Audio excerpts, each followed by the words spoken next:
Well, I'm going to the frontier, walk up to the cashier, order up a root beer and a number one. Cover it with green stuff, one scoop is not enough. Find a booth is real tough, backed by the Duke.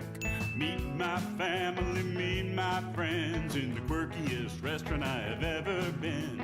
All of Albuquerque's favorite spot, it's the Frontier Restaurant.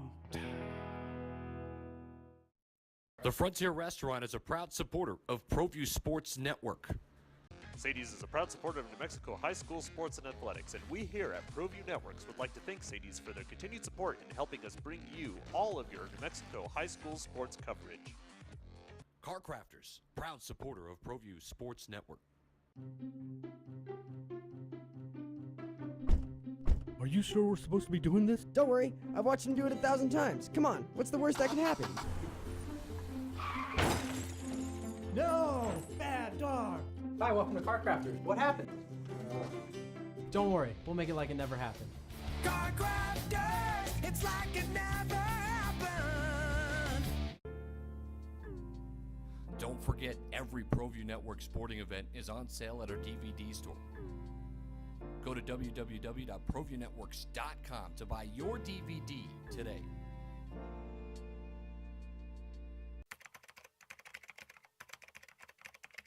Proview Network crew, assemble!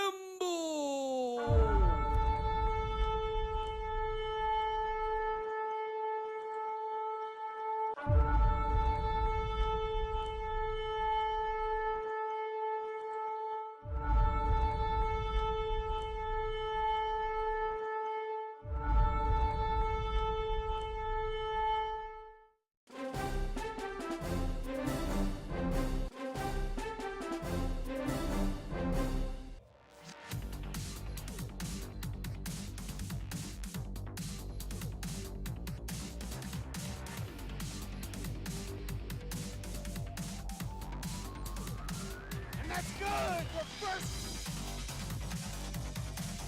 High school sports are back live on Proview Sports Network.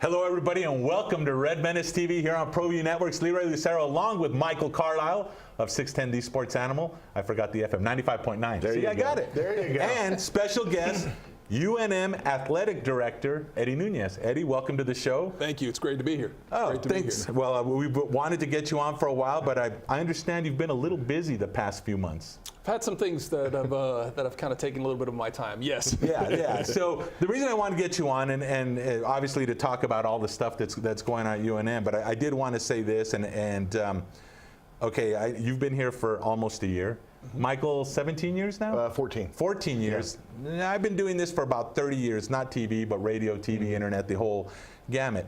30 years ago, Gary Ness was the athletic director here. Dennis Franchione had just been hired, and the talk at the time was UNM has too many sports, not enough people are going to the football stadium, and we're out of money.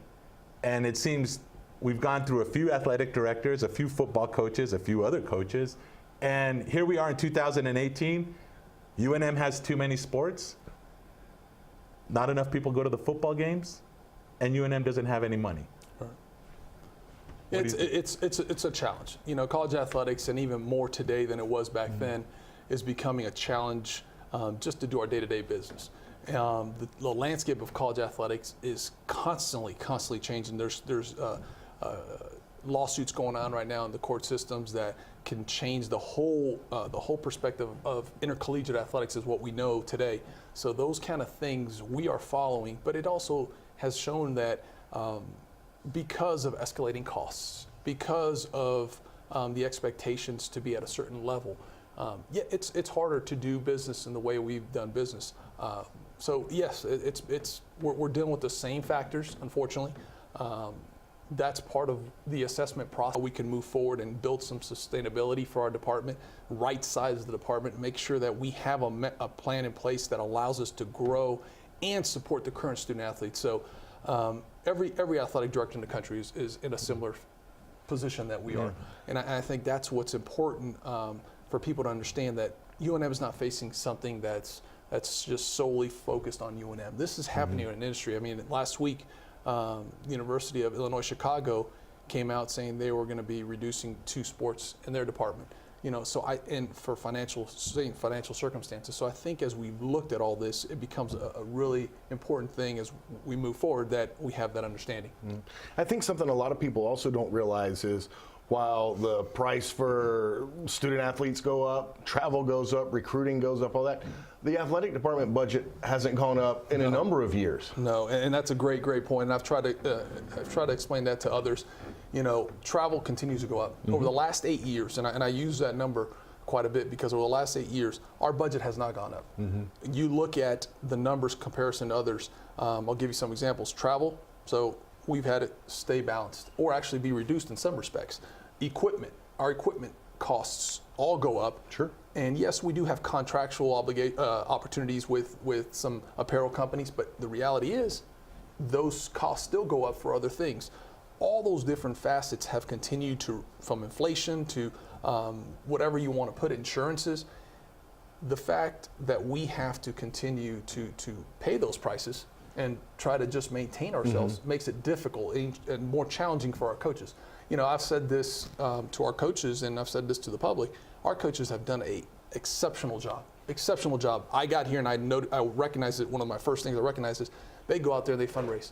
And then if you see what they fundraise, you're thinking, wow, this is great. They've done a great job. The reality is they're fundraising just to bring themselves to zero.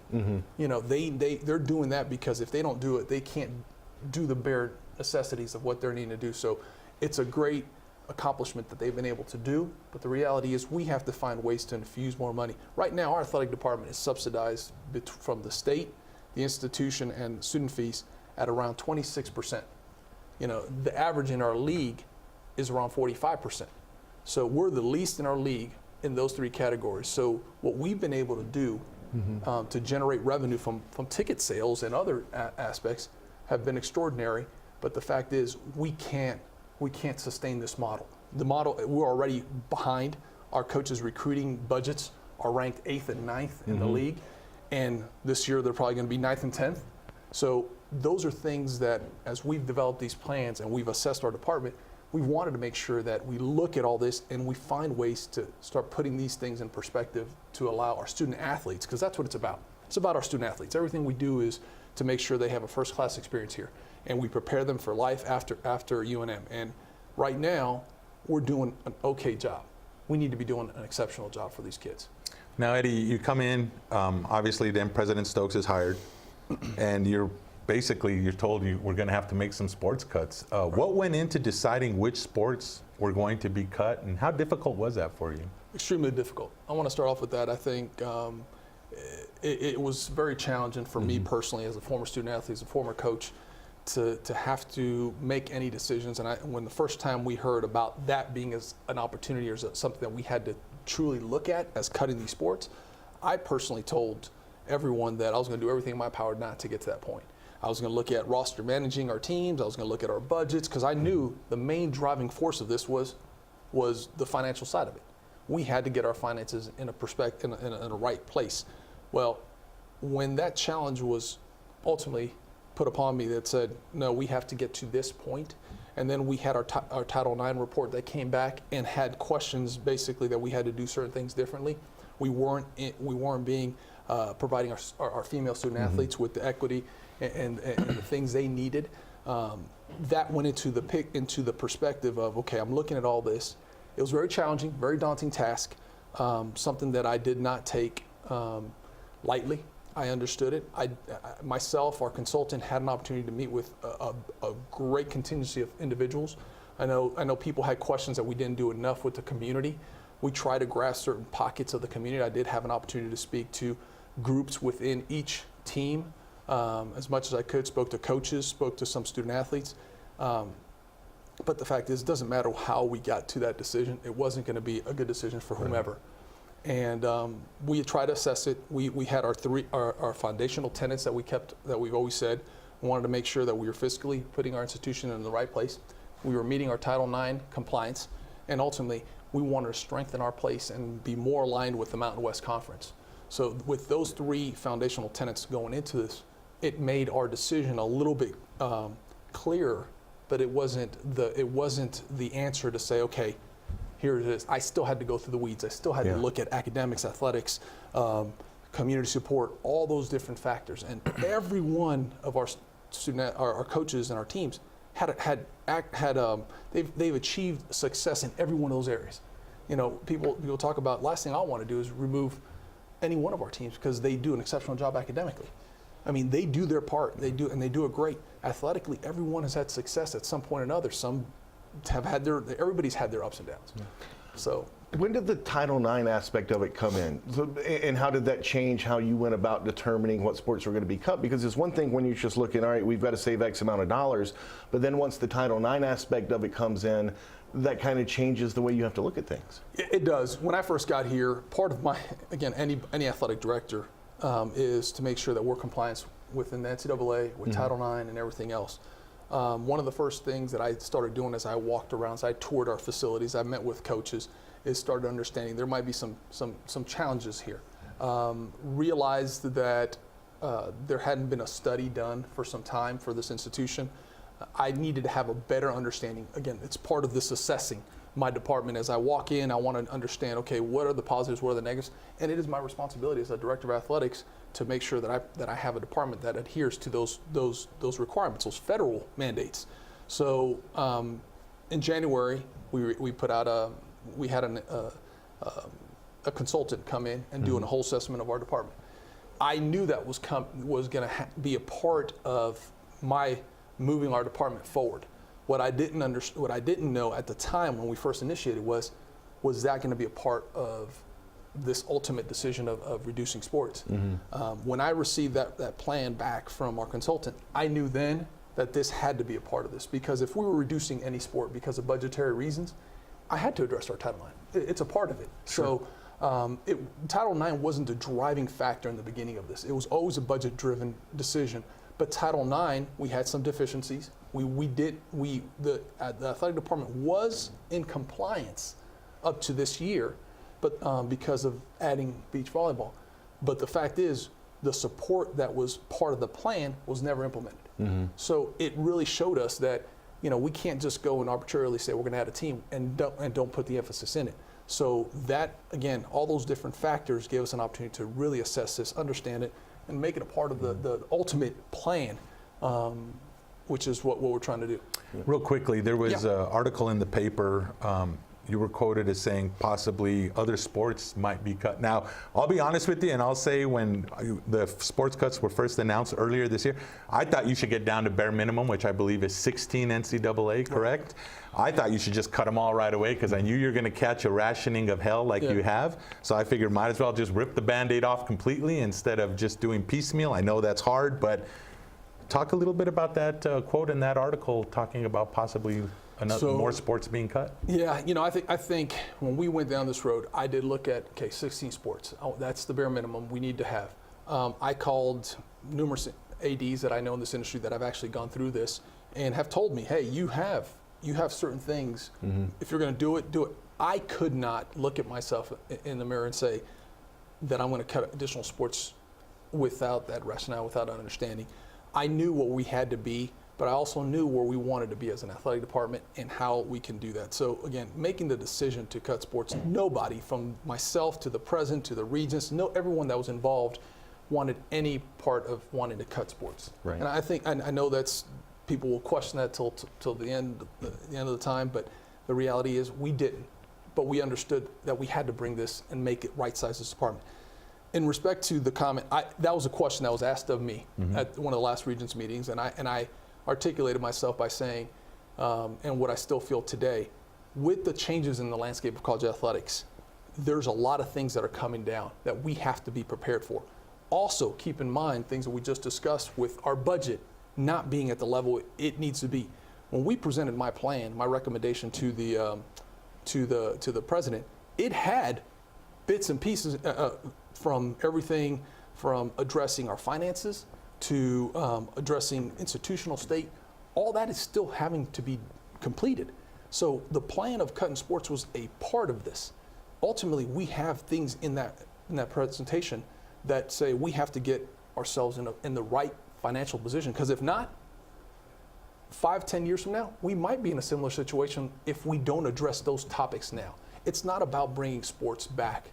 It's about, we are extremely deficient right now in our finances, and if we don't make those inroads and infuse money back in our department to put us at a level where we can sustain ourselves, there is a possibility in the future that we're here again, and that's what we're trying to avoid with our plan. Awesome. He's Eddie Nunez. We'll be back right after these messages. Cool.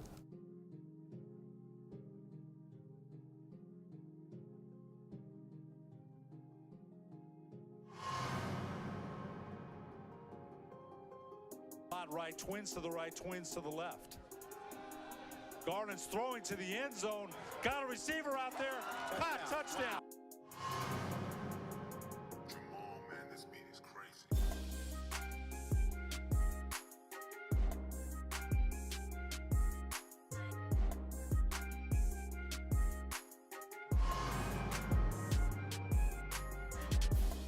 On 35-yard line. Garland's got plenty of time. Throws deep down the left side. Receiver out there. Caught by Batum. Touchdown. Cody Batum.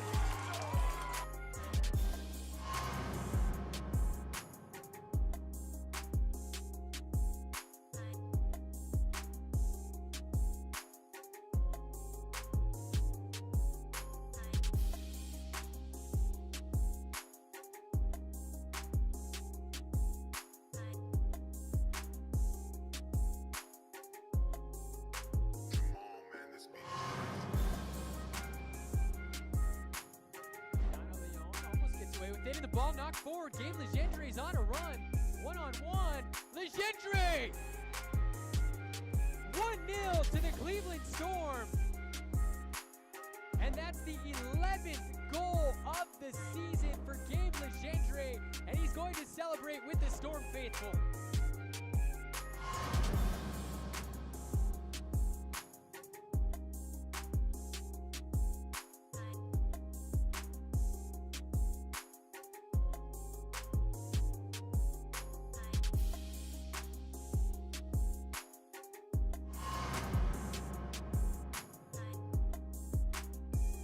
Lorelei Logan was fighting through the bodies. There's another one, and that's the first points of the game.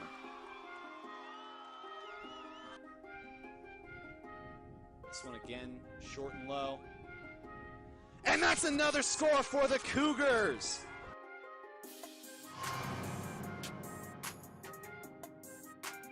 They'll start from the 32, right to left here. Here's Austin Smith, the junior quarterback, going for it all to Connor O'Toole. Yes!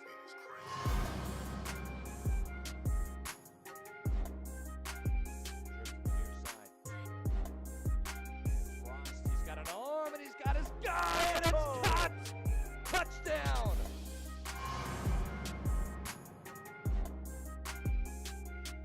They trail 1-0. Ball into the box. Erickson! Tyler Erickson has leveled this game for La Cueva. It's 1-1. The senior finds the back of the net.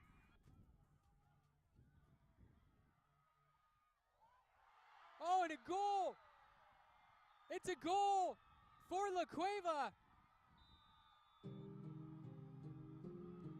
And Cleveland are shocked.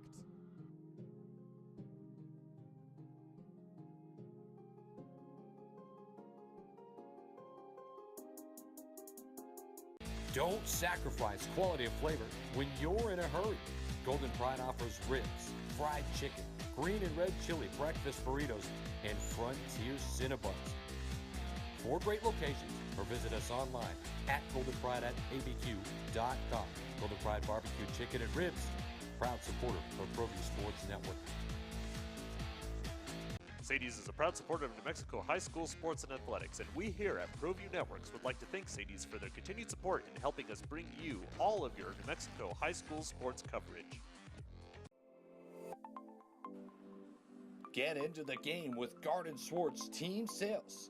They have everything you need, from screen printing, embroidery, and digital printing services, high school letterman jackets, and all high school and club uniforms, and individual and team apparel with the most reliable brands like Speedline, Rollins, and Wilson.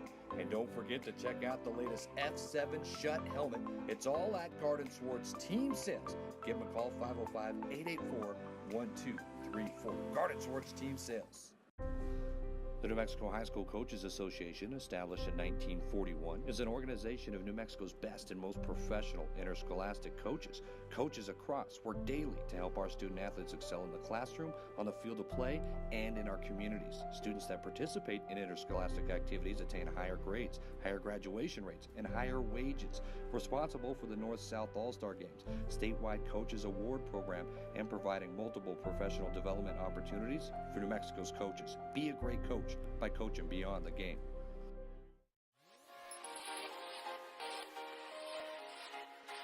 Folks, there's no other way but to be all in. Either he's Lord of all or he is not Lord at all. And you can experience the real and authentic, true life change that only God can provide to humanity. See, when we truly encounter Jesus and purpose to know him and follow his teachings, hashtag life change will occur.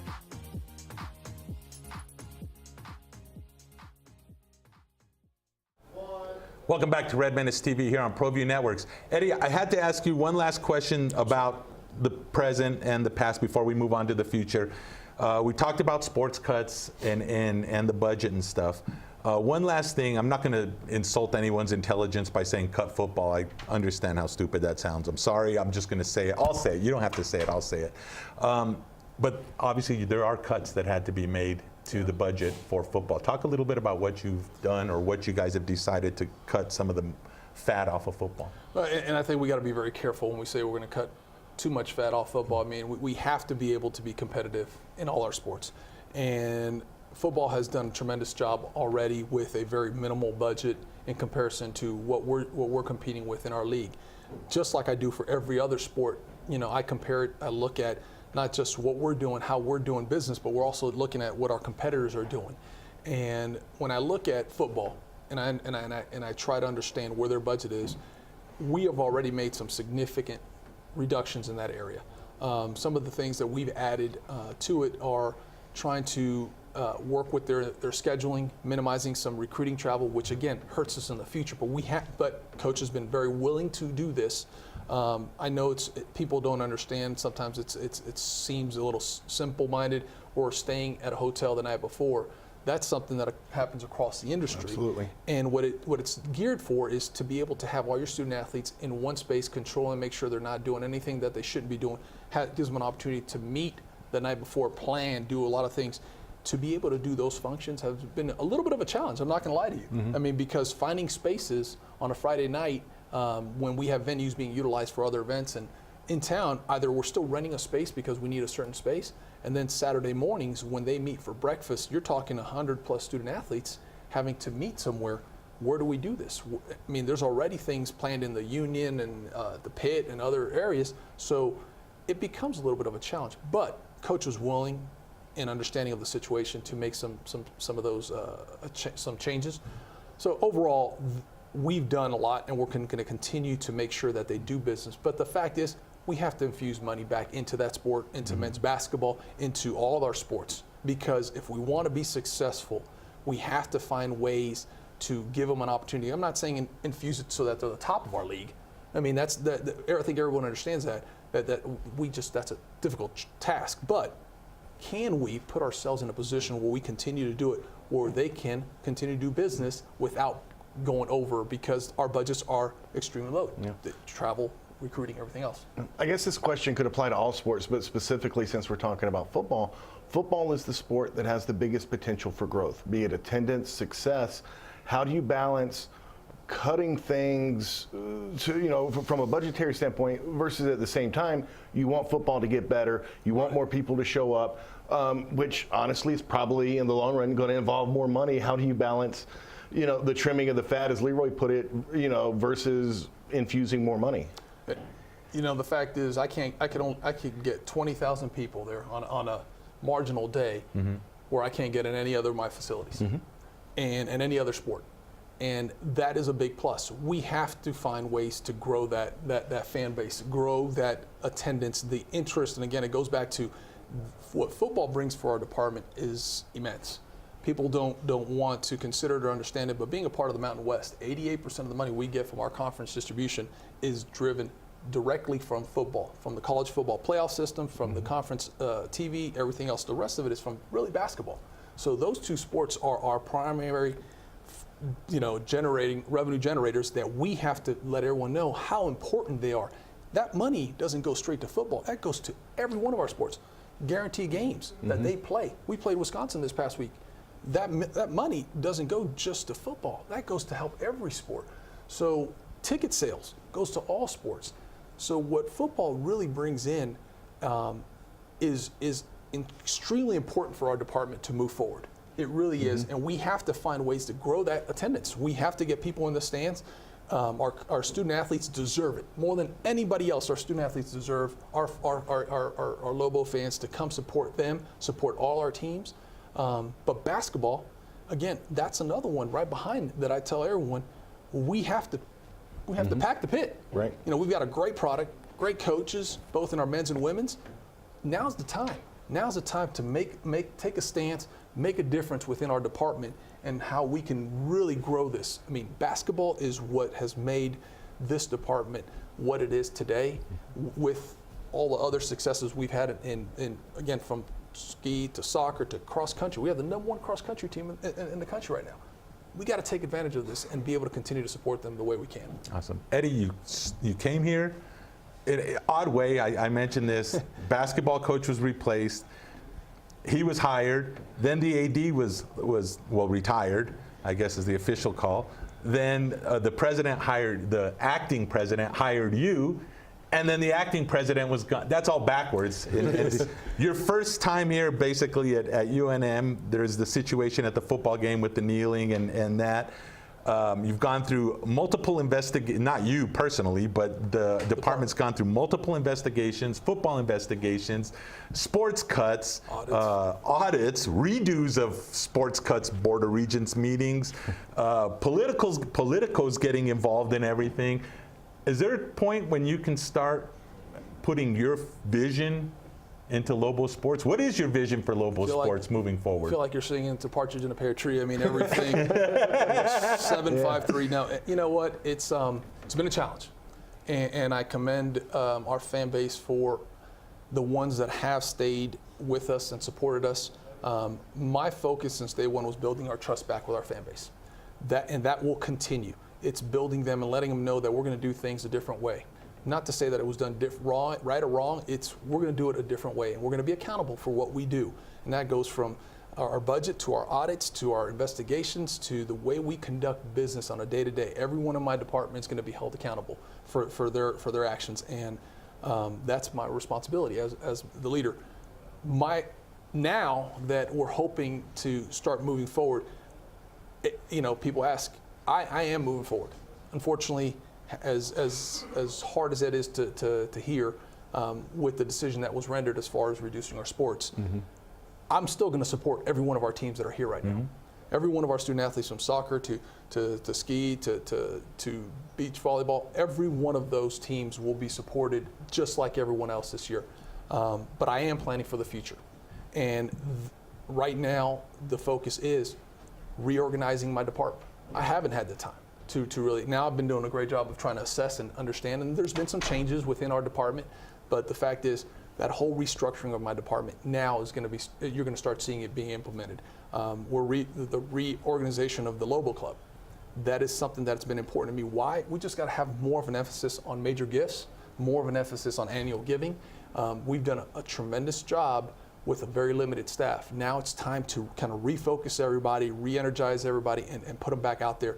Ultimately, grow our external wing everything from fundraising to our multimedia rights, everything that's out there that can help us generate ticket sales, revenues, marketing. That's important. And then I guess when you start talking vision, culture, that discussion's already has been discussed since the day I got there. The vision I have for our department is we're going to be successful athletically, academically, in the community. And I mean in community, I mean with our campus community, Albuquerque, and our state. We have some great coaches that that do a tremendous job in those areas. But then it's also changing the culture, the mindset that we're going to be successful here.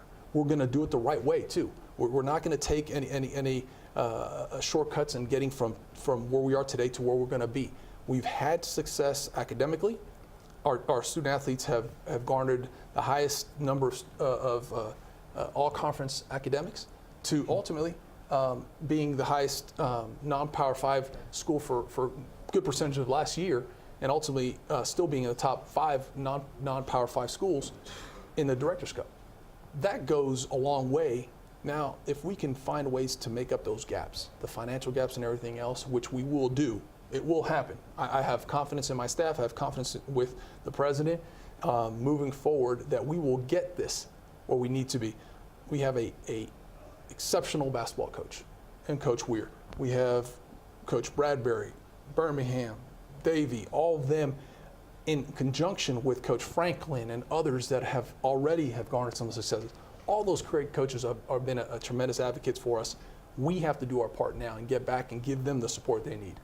All right, I've asked every athletic director since I've been in the media this question. I'm going to ask you this. All right, I have to because I'm a huge football fan. Okay. What can you do now with the budgets that you have, limited budgets, and trying to make up everything? What can we do to try to build that football program up? I know at one point there was talk of redoing the stadium. I know the locker rooms were just done. Yeah. What can be done to try to upgrade that entire program? So I think the first step from a student athlete was the locker room. That was something that was necessary. It doesn't just help the day-to-day functions of the team. They were in a 10-plus-year-old facility. It was very just dilapidated across the board in many ways. And so are some of our other sports. But we had some donors that stepped up and financially wanted to help that program. Larry Chavez and others made a huge commitment to our program. That's important. So that was the first step. The second step to me, and it's something that's already in the process, we've been fortunate to get some capital outlay money to be able to do this, is to improve the Wi-Fi and the technology within the stadium. Simple things as scanning tickets when you come in, credit card exchanges, making them faster, easier. So if we can expedite things like that, we can expedite people coming into the venue from scanning tickets, the technology involved with that, improving ticket sales, improving concessions, the overall fan experience. That's our focus. That's what we're going to do. And I've made a major emphasis in that area in improving the whole tailgating, coming early, doing more from a marketing side. You're going to see that in football. You're going to see it in basketball. You're going to see it in all our sports because right now the fans need to feel like we are doing everything in our opportunity. I guess our chance to be able to give them as much as we can. So, awesome, Eddie. One last question before we go. Looking now at this entire few months that you've been here, did you have any idea that it was like this when you applied, interviewed for the job, and ultimately accepted it? Did you know you're going to be dropped into the fryer like that? No. And do you regret taking the job? No, absolutely not. Absolutely not. I don't regret it. I'm a type of person that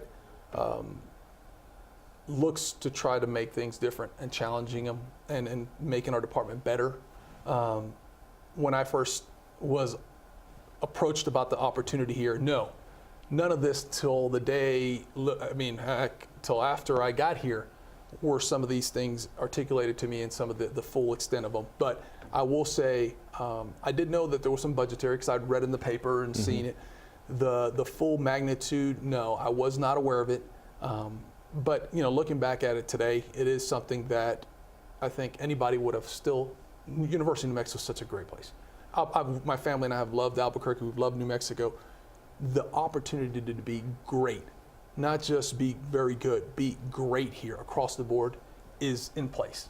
Now it's just a matter of putting all those pieces, getting everybody on, and pulling the rope in the same direction, because that's what's going to make us even exceptional here. And I've always seen it. I've seen the tradition, the history that New Mexico, that UNM has. Now it's a matter of us putting that into place. So even if I would have known that, would I have taken it? I still think I would have. I would have probably I would have wanted to know more about the situations, but the reality is, I'm excited to be here. My family's excited to be here, and we're really happy to be a part of the Lobo family. Awesome. He's Eddie Nunez. You can catch him at UNM. He's always hanging out, right? Yeah, I'm there 24 hours a day, 7 days a week. If he's not doing anything. I mean, I don't know. Anyway, thanks for being part of today's show. We can come back with Micah Frankel and CageMinds.com.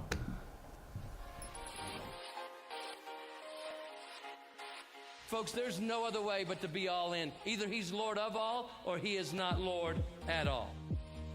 And you can experience the real and authentic, true life change that only God can provide to humanity. See, when we truly encounter Jesus and purpose to know him and follow his teachings, #life change will occur.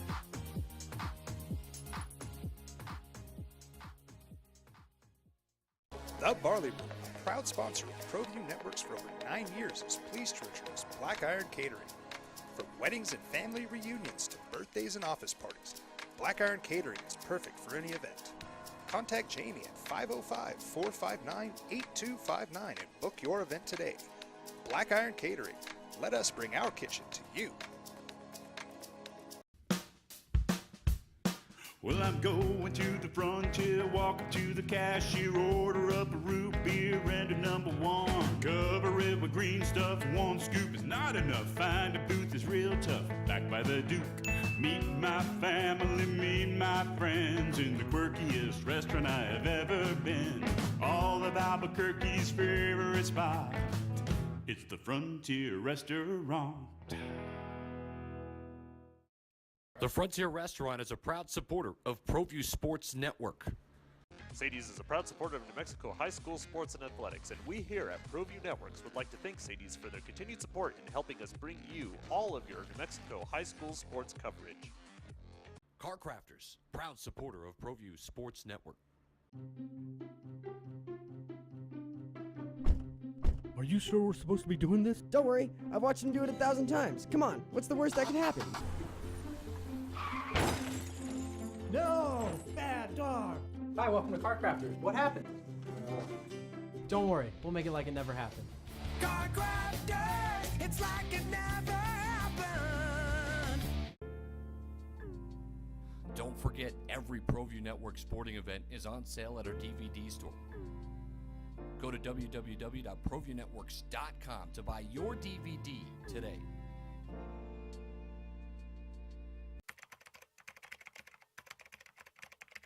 Proview Network crew, assemble!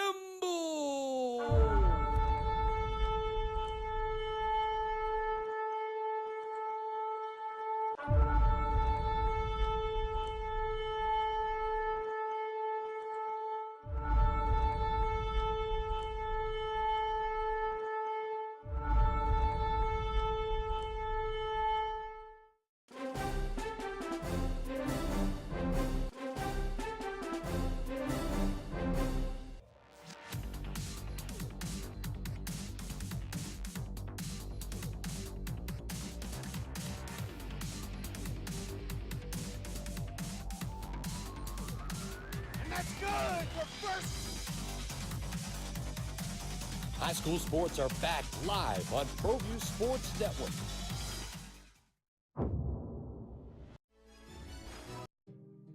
Don't sacrifice quality and flavor when you're in a hurry. Golden Pride offers ribs, fried chicken, green and red chili breakfast burritos, and Frontier Cinnabons. 4 great locations, or visit us online at goldenpride@abq.com. Golden Pride Barbecue Chicken and Ribs, proud supporter of Proview Sports Network. Sadie's is a proud supporter of New Mexico high school sports and athletics, and we here at Proview Networks would like to thank Sadie's for their continued support in helping us bring you all of your New Mexico high school sports coverage.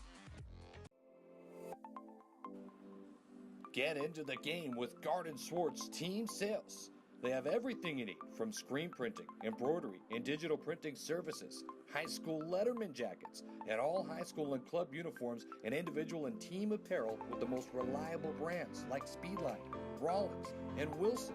And don't forget to check out the latest F7 Shut helmet. It's all at Garden Swartz Team Sales. Give them a call, 505-884-1234. Garden Swartz Team Sales. The New Mexico High School Coaches Association, established in 1941, is an organization of New Mexico's best and most professional interscholastic coaches. Work daily to help our student athletes excel in the classroom, on the field of play, and in our communities. Students that participate in interscholastic activities attain higher grades, higher graduation rates, and higher wages. Responsible for the North-South All-Star Games, statewide Coaches Award Program, and providing multiple professional development opportunities for New Mexico's coaches. Be a great coach by coaching beyond the game.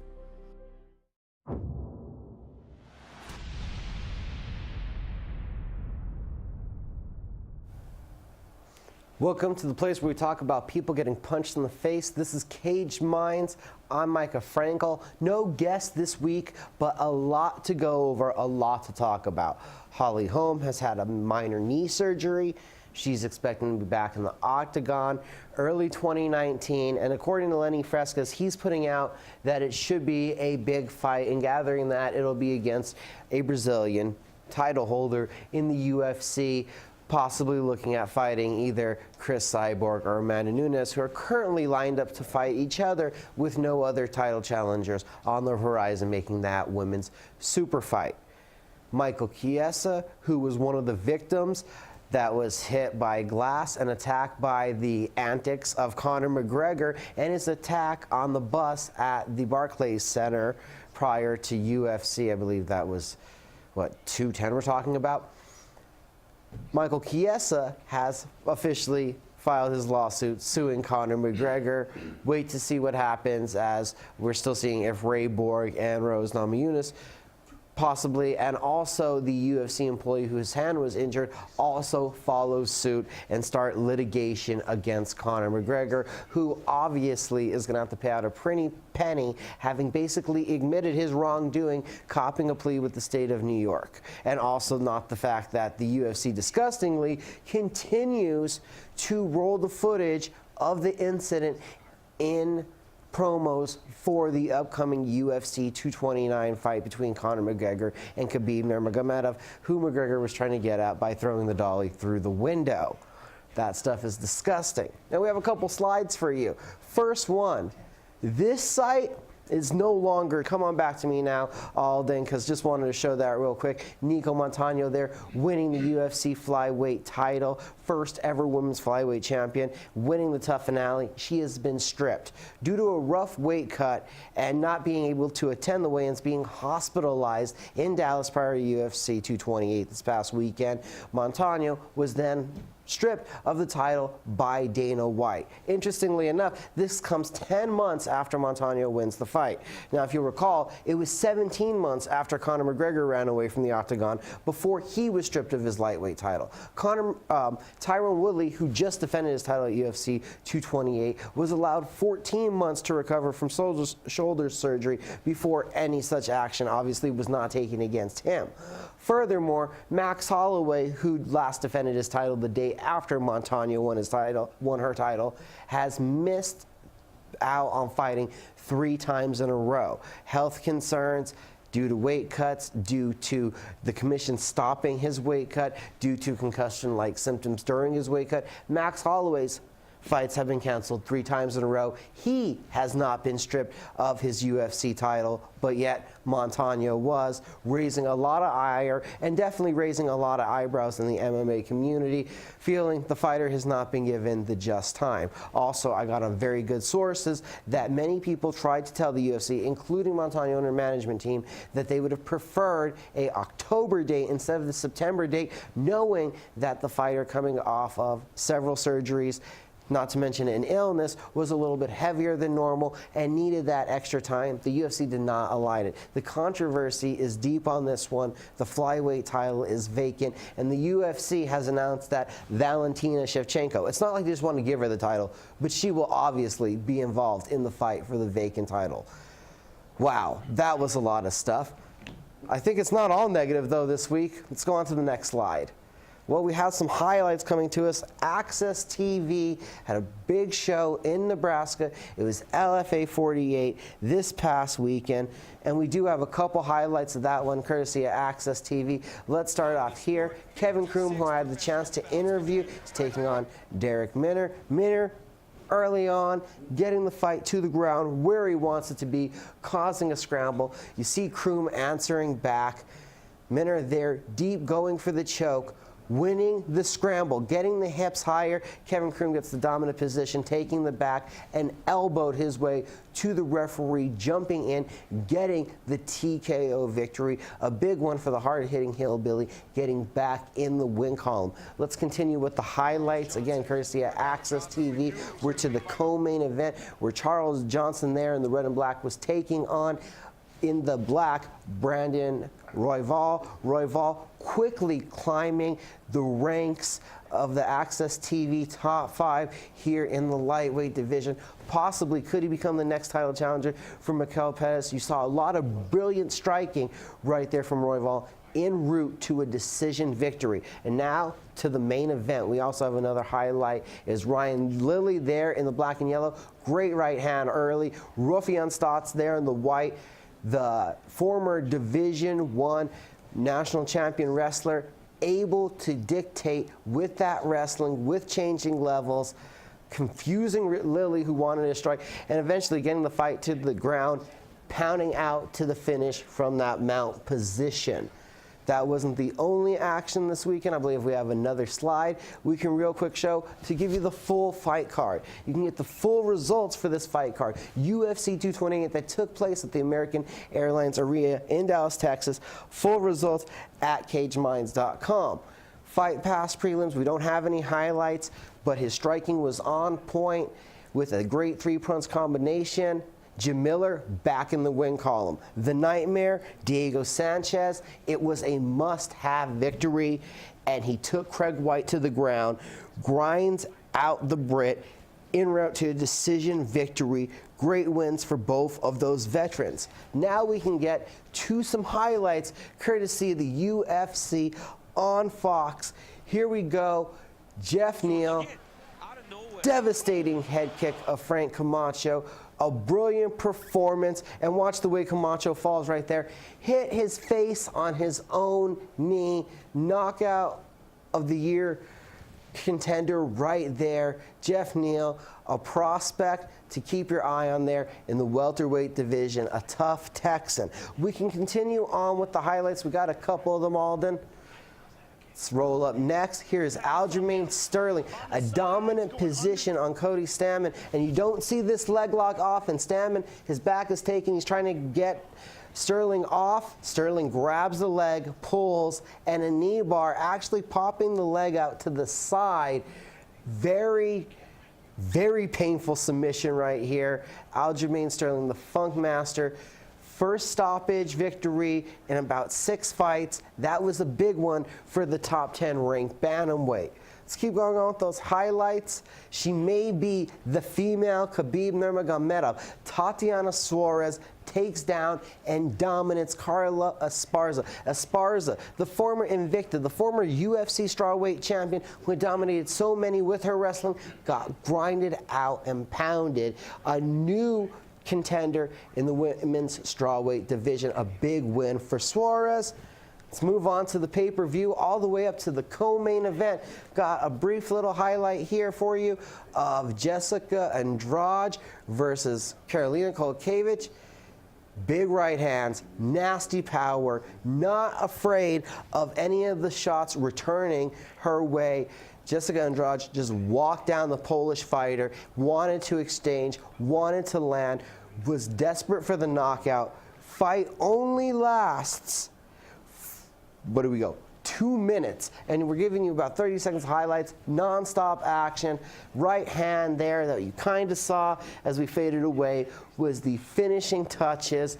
Andrade, Suarez, quite possibly #1 contender bout, as let's be honest, with the traumatization that Coach Trevor Whitman has explained that Rose Namajunas is going through, the champion. We don't know if she's going to be back defending that title anytime soon.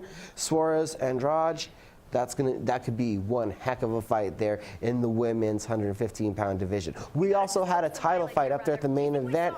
The much-hyped Brit Darren Till challenging Tyrone Woodley, and Woodley, his wrestling would become a dominant factor, and then Till would get frustrated, come in, eat that right hand, a vicious ground assault from Woodley, who would then be able to capitalize with a submission finish, doing it with a Darish choke, and in so also being awarded, after that finish, a black belt in Brazilian Jiu-Jitsu by his coach, Dean Thomas. It is now 4 times in a row that Tyrone Woodley has entered the octagon as the welterweight champion and walked out of the octagon still champion.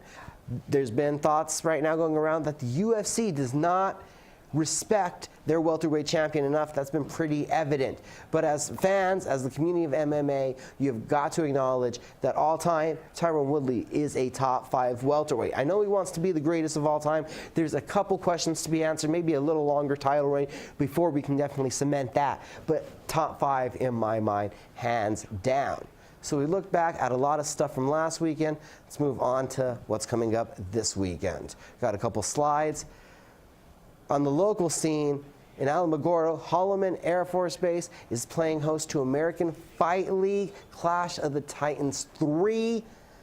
Hopefully today you check out the Cage Minds Combat Sports News Facebook page, and we'll be getting an interview with one half of that main event. That is your local fight this weekend. A lot more on tap than just the local scene, though. Next slide, Alden. You have some LFA action on Friday night. Gilbert Urbina, Sean Brady, undefeated fighters. Not to mention co-main event UFC vet Donovan Webb, and also the Brown Bomber Wilfredo Santiago Jr., who I spoke with. You can find that interview at cageminds.com. Also going to be in action on Access TV at that LFA 49 card. That's Friday night. Saturday morning, the UFC, for the first time ever, is in Russia. Your main event, a heavyweight bout between knockout artist Mark Hunt and submission expert Alexei Oleinik. Not to mention the return of Nikita Krylov taking on Jan Blachowicz. That's a great one in the light heavyweight division. Also at heavyweight, former champion Andrei Arlovsky takes on Shamil Abdurmahimov. And early on, 2 fights to highlight: Rustam Kayulov versus Cajun Johnson, and Mirbek Taisimov versus Des Green. That's on the prelims. It's an early start time, prelims at 8:30, and the main card at noon. And then there's one more little event happening this weekend. It's time for the rematch in Las Vegas. Canelo Alvarez, Triple G, the second time around. I just hope that the judges get it right. Let's just hope that the guy that actually wins the fight walks out victorious this time. I stopped by the Perez Boxing Gym this week, and it's kind of split there. Would Canelo figure out Triple G this time? Would Triple G's power just be too overwhelming? It's split down the middle. You know it's going to be a huge fight Saturday night. Now, also on the local scene, a couple more little notes for you guys. As I mentioned, this weekend, you got the Clash of the Titans 3. You have Holmes Boxing, September 22nd at Buffalo Thunder. Sound of Thunder, sorry about that little slip. Same night in Hobbs, Havoc and Hobbs 9, presented by School of Hard Knocks Promotions. That is an MMA event. Continuing on then to October 20th, Legacy Boxing Promotions. You can see the event right here on ProView Sports at the Hispanic Cultural Center. That is Aztec Warfare 2. And CageMinds.com is going to have some breaking news, hopefully today, maybe tomorrow. As soon as Legacy Boxing lets us announce it, we got some news about that event, some changes to that card coming up to be made official. Just announced yesterday, October 27th at Buffalo Thunder, the Jackson's MMA Series 26, and you're going to see in the main event Jess Martinez, undefeated, taking on from Factory X in Colorado, Jordan Totoni. That is going to be a great fight in the featherweight division. I'm Micah Frankel. This has been Cage Minds, and we'll be back in just a moment with more Red Menace TV with more Michael and Leroy.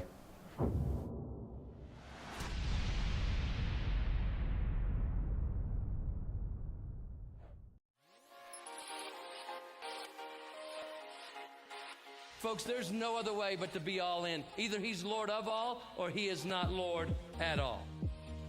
And you can experience the real and authentic, true life change that only God can provide to humanity. See, when we truly encounter Jesus and purpose to know him and follow his teachings, hashtag life change will occur.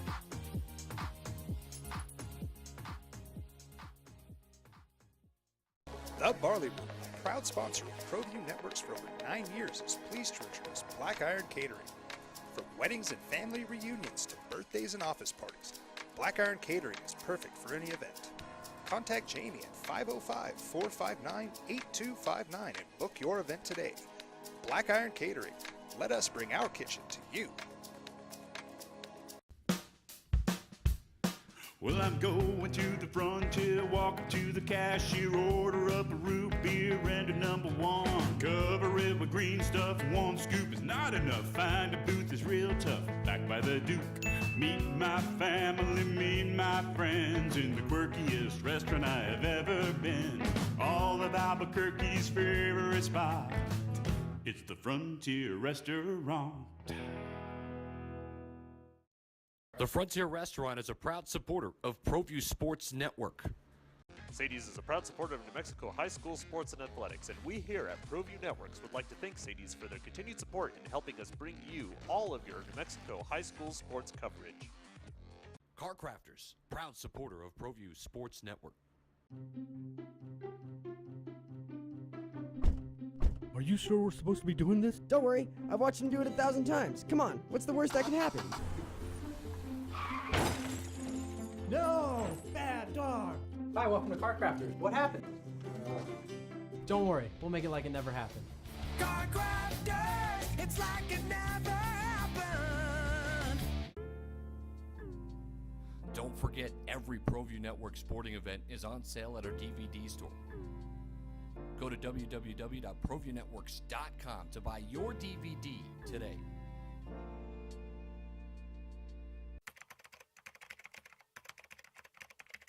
Proview Network crew, assemble!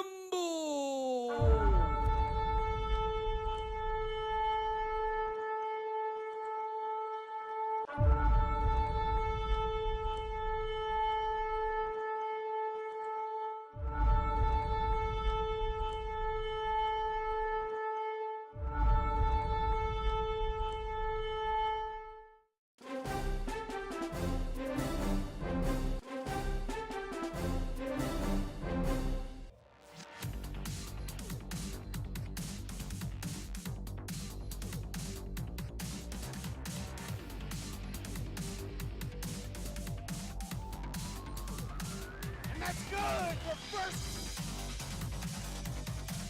High school sports are back live on Proview Sports Network. Welcome back to Red Menace TV on Proview Networks. Mike. Hold on, I didn't realize we were doing it like this. You got to. Yeah, I got a point. Just, of course, Alden would have to put the camera on me. That would help. That's the way you do it. I'm an old man. I got neck problems. Hey, I don't want to waste the little bit of time that we have left. We did want to talk about the Lobo football team going down to Las Cruces this weekend. Yes. Big game, I think, for Lobo Nation and possibly for Bob Davie. No. But it is a big game for the Lobos. It's also a big game for the Aggies. Their only chance for victory? Well, no. No, they actually have several good chances for victory. But they got to get going. But if they want to get 6 wins and get bowl eligible, this is, dude, it's a lot easier when you're independent than you think. But they have to win this one in order for that to happen. So it's a big game for them. They've also won the last 2 meetings between these two. But it's also a big game for the Lobos, of course. Really, and Bob Davie even talked about this, this is really the start of the season for Lobo football. You know, the Incarnate Word game. Then last week you get the Aggies, then the off week in Liberty, and then it's conference time. So we'll see what Sharon Jones can do under center coming up on Saturday night. Already 3 games in, and the third quarterback being used this year. Which is not a shock for UNM, right? It's not. Maybe this early, it's a little bit of a shock. But yeah, it'll be a big one. Are you going down? No. No, I wouldn't. I hate Las Cruces. Why would I go down there? I'll watch it on, what is it, TV 11 or whatever it's called? I have no idea. It's going to be on some weird thing. I guess we're done. Want to thank Micah Frankel, obviously thank you and Alden, and special guest Eddie Nunez for being part of today's show. This is Red Menace TV. We'll see you next week. God bless you all.